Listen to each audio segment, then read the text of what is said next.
मतलब आपसे मेरा तारुफ भारतीय जनता पार्टी से, मुसलमानों को एक जिसे कहते हैं मार्जिनलाइज करना चाहते हैं, यह आरोप है, मार्जिनलाइज करना चाहते हैं। आपने मेरा पूरा जवाब नहीं होने दिया लेकिन साहब। जी जी, आप कंप्लीट कर लीजिए, आपको पूरा कर लीजिए।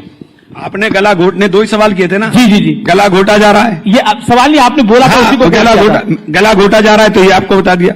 मुसलमान को शिक्षा से वंचित किया जा रहा है।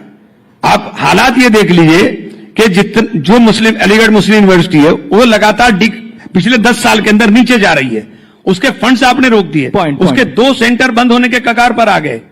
अच्छा खासा रिसर्च इंस्टीट्यूट था, सेंट्रल यूनिवर्सिटी, उसको क्यों तबाह करना चाह रहे हैं? यही प्रश्न है मेरा, उसको क्यों तबाह करना चाह रहे हैं? ये तो पहले भी बोल चुके थे, निवेदन है। अब मैं जवाब देना चाहता हूं। देखिए, इन्होंने कहा कि भाई इस्लाम के पवित्र कर्तव्य में एक वक्फ है। भाई मेरी समझ तो इतनी है, इस्लाम में 5 ही पवित्र कर्तव्य हैं, रोजा, कलमा, नमाज, हज और जकात। इसमें वक्फ कहां है भाई? और मैं ये भी बताना चाहता हूं, इसी बात में 1894 में प्रिवी काउंसिल का जजमेंट आया था, जिसमें सर सैयद अहमद ने कोट किया था कि वक्फ मूल इस्लामी परंपरा का हिस्सा नहीं है, ये शरिया का हिस्सा है। उसके लिए मुजार शब्द का प्रयोग किया। इसलिए वक्फ अल औलाद, आपको बड़ी मजेदार बात पता है, वक्फ अल औलाद यह है कि मैंने जमीन तो वक्फ कर दी मगर रहेंगे मेरे ही परिवार के लोग। मतलब मैंने अपना पैसा तो मंदिर को दान कर दिया मगर रहेगा वो मेरा। ऐसा आपने विचित्र उदाहरण नहीं सुना होगा, इसलिए वो क्वैश किया गया। मगर कांग्रेस ने 1906 में कलकत्ता अधिवेशन में प्रस्ताव पारित किया कि नहीं वो कुछ गलत हो गया है, दोबारा किया जाए। अब मैं एक सेंटेंस कोट करता हूं, चूंकि वक्फ एक मुस्लिम प्रॉपर्टी से रिलेटेड मैटर है तो इसका गवर्नमेंट या पब्लिक पॉलिसी से कोई मतलब नहीं होना चाहिए। यही तो आज बोल रहे हैं। यह इंपीरियल लेजिस्लेटिव काउंसिल में अप्रैल 1913 में मोहम्मद अली जिन्ना का स्टेटमेंट है, जो कांग्रेस के सपोर्ट से इन्होंने अंग्रेजों के जमाने में कराया। 1913 से 2013 तक इनकी किस वाकफियत ही नहीं बदली। और मैं पूछना चाहता हूं, इमरान मसूद साहब तो यूपी के रहने वाले हैं, यूपी कह रहे पढ़ाई लिखाई में पीछे रह गए। पता है आपको, सैयद मुसलमानों की रेट ऑफ लिटरेसी 1931 में 24% थी, जब यूपी की 8% थी। और जातिगत सर्वे था तो यूपी में जो सबसे पढ़ी लिखी ब्राह्मण कम्युनिटी मानी जाती थी हिंदुओं में, वो 15%, क्षत्रियों में 13%, सैयद मुसलमान 24%, ब्यूरोक्रेसी में 20%। कहां चले गए मेरे भाई?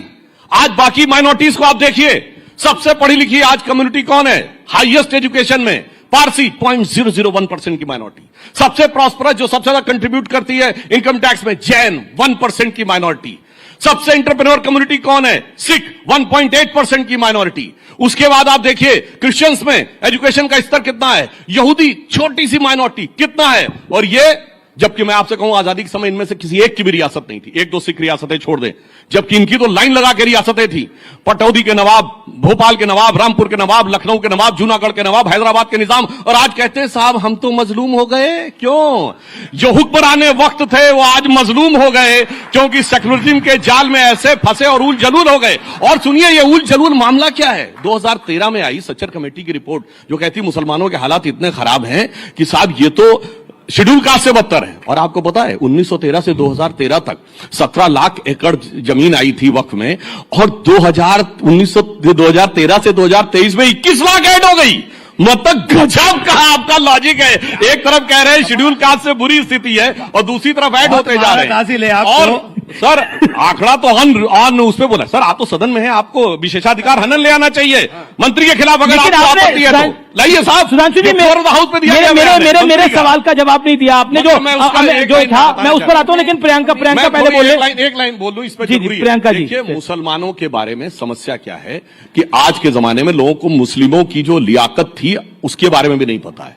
एक दौर था जब मुसलमान दुनिया में सबसे पढ़ी लिखी कम्युनिटी होती थी। बैतुल हिकमत का नाम आपने बगदाद का सोचा होगा, that was a centre of knowledge. आपको पता है कि शुश्रुत संहिता का सबसे पहले अनुवाद अल शुश्रुत ने कराया था अरबिक में। आपको पता है कि ये मैंने जो पार्लियामेंट में ही बोला था कि जो पहले हिंदी न्यूमेरल्स वहां पे गए, जिसलिए अरबी में इनको हिंदसा कहते हैं, उससे सबसे पहले अल जब्र ने ट्रांसलेट किया, उससे अलजेब्रा बना। फिर अल ख्वारिज्म ने जो ट्रांसलेशन किया, जो मैथमेटिक्स दी, एल्गोरिथम वर्ड वहीं से आया है। कोलंबस ने जिस नक्शे को लेकर पूरी दुनिया की तरफ चला था वो बनाने वाला भी मुसलमान था, एक अल इदरीसी। उसके बाद इनका एल्गोरिथम ऐसा बदला कि 700-800 साल में पैदा हुआ। सिर्फ प्रियंका जी को आने दीजिए, मगर अब्दुल कलाम के साथ नहीं, औरंगजेब के साथ जाके खड़े हो जाए। हमारे पास बड़ी लर्नेड ऑडियंस भी है, वारिस पठान साहब बैठे हैं, आनंद रंगनाथ संगठन बैठे हैं। ओके, बोलिए प्रियंका अमीश जी। मैं इनकी तरह आवाज रेज करके अपना पॉइंट नहीं रख सकती हूँ कि आप आवाज रेज कर दीजिए अगर कोई दूसरा ना बोल पाए। मैं बस एक ही चीज कहूंगी, अभी मैं जब उनको सुन रही थी और इतना पैशनेटली मुसलमानों के अधिकारों के लिए बोल रहे थे, तो मुझे मोहम्मद अली जिन्ना ही याद आ गए।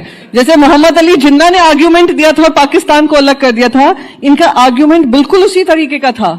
तो आज ये मॉडर्न डे जिन्ना कौन बनकर बैठे हैं, आज इनकी भाषा से बहुत स्पष्ट हो गया है। जहां बता रहे हैं अरे देखिए हम लोग क्या थे, हमें क्या कर दिया, तो ये इनका आप कह रहे हैं मॉडर्न डे जिन्ना है? बिल्कुल, जो उस दिन अमित शाह जी अबुल कलाम अमित शाह जी ने भी कहा जिस तरीके औरंगजेब की कब्र में बरसिया पढ़ाने वाले विधानसभा आप भेजेंगे। के लिए करते हैं, हम मुसलमानों के लिए करते हैं, हम मुसलमानों के लिए करते हैं, ऐसे ही नहीं। अरे नहीं, मैंने तो आपने नहीं बताया मुसलमानों में क्या था और कहां से कहां पहुंचा। उन्होंने अमित शाह आपने मेरा सुना ही नहीं। कोट किया हमने, अपना तो बोला ही नहीं। अमित शाह सिर्फ एक डॉक्टर अब्दुल कलाम अमित शाह के लिए बोल रही है। जब इतना जोर जोर से चिल्लाते हैं ना, तो सिर्फ अपनी आवाज सुनाई देती है, लॉजिक की आवाज कम हो जाती है। ये तो कुछ सुनाई नहीं पड़ रहा आजकल। बोलिए प्रियंका जी। आपको समय कम मिला है शायद मुसलमानों के नहीं, प्लीज ना मुसलमानों के अधिकारों का हनन हो रहा था, किस तरीके से वो प्रताड़ित थे, किस तरीके से वो गरीब किए जा रहे थे, सब किया।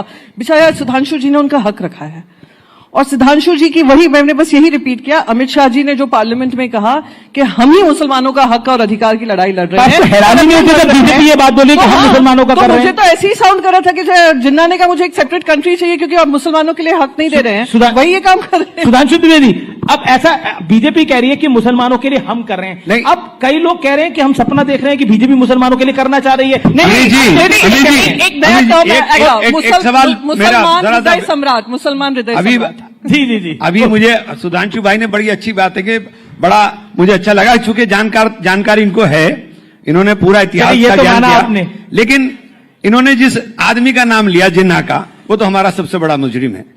अगर जिन्ना ने ये गुनाह ना किया होता तो आज इस हालत में हम आप धुपका ना रहे होते। हमारा सबसे बड़ा गुनाहगार जिन्ना है, और जिन्ना आपका साथी था, हमारा साथी और नहीं था। औरंगजेब एक मिनट सर, औरंगजेब मत, अभी एक मिनट सर, जिन्ना आपका साथी था, हमारा नहीं। जिन्ना के साथ सरकारें आपने चलाई, हमने नहीं। जिन्ना के साथ सरकारें चलाई, श्यामा प्रसाद मुखर्जी। गलत।